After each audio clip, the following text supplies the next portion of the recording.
Typographical error. I was shocked that Problem, wait, there's chair. Okay, thank you. Wait. My auntie! What's happened? So, Let me listen. Is your girl around? Yes! He's around. He's inside. Madam. Guys, Barrister was very, very, very diplomatic on the cookie jar segments, but I forgive you, Barrister. Afterwards, I'm going to sue you to court.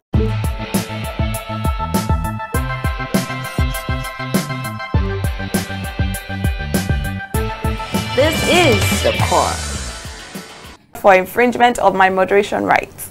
Is that a thing? Well, there's always the settlement option. Settlement that comes in cash, definitely. I'll give you cookies. I'm looking for no. I don't have cookies. I don't even use cookies. I'll give you. It has to be cash. But basically, moving on to the now and then segment, so we look at the before and the after of our topic. Now we're talking domestic violence laws. How was it then? The causes of domestic violence we have now, were they also a thing in the past with our parents or grandparents? And is it worse right now? Do we have more cases of domestic violence as compared to before?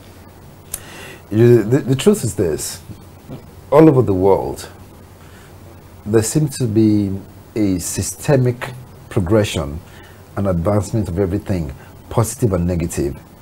You know, that's also taking its toll on domestic violence as well. Yeah. So, domestic violence is advancing. It's always been there. Bad people have always existed. They are only increasing in numbers. Okay. So domestic violence is on the rise. It's the truth. Back then, it existed. You know, from what we hear, from what we've read, it existed. But there were not enough laws to sort of checkmate it. Okay. That brings us to another question. Can law actually really checkmate crime? Yeah. And can law checkmate domestic violence? These are things we need Another to question that understand. comes to mind is, I know there are several institutions that you say you can report to. Now I'm going to link that to the Messiaigbe thingy that came up. Now when it came up, we had Governor Body actually, you know, say something about it. Now I'm going to ask, does law and domestic violence segregate the kind of humans that it tends to tackle forms of domestic violence from? Because we had the whole governor talking about Messiaigbe. We've had other cases where people actually die in the process. The reports to the police authorities and nothing is done about it. So please throw more light. Thank you very much. That's a very good one. Now you have institutions, governmental institutions, non-governmental organizations as well, that, you know, deal with some of these cases. You know, for example, our own office deals with it. Okay. You know, at times we do these things pro bono because these are things that directly or indirectly affect the lives of people. You know, people, women, men, children, and what have you. Now, in Lagos State, you have Lagos State domestic violence law, which is the parent of the DSVRT. That's the Domestic and Sexual Violence Response Team. Okay. Yes, funded directly from the office of the governor. As a matter of fact, for me, that's one of the most laudable achievements of this particular administration.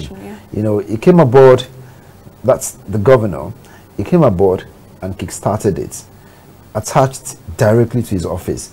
And they've been very pragmatic. They've been pragmatic, they've been very proactive, and they take issues on head-on.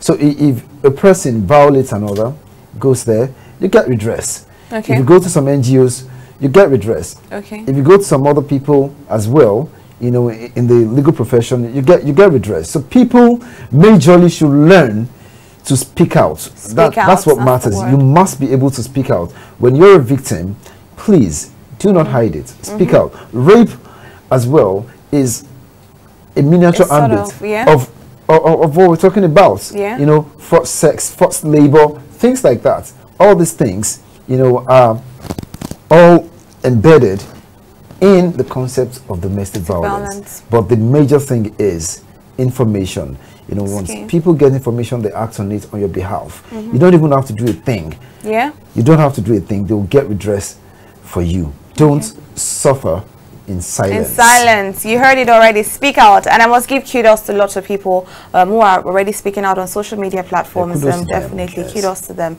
Inspiring other people who are definitely have bottled up such issues within them. We go on another break, guys. We love to go on breaks, but definitely it's to ease up the tension and then bring back the tension. So we'll be right back, guys.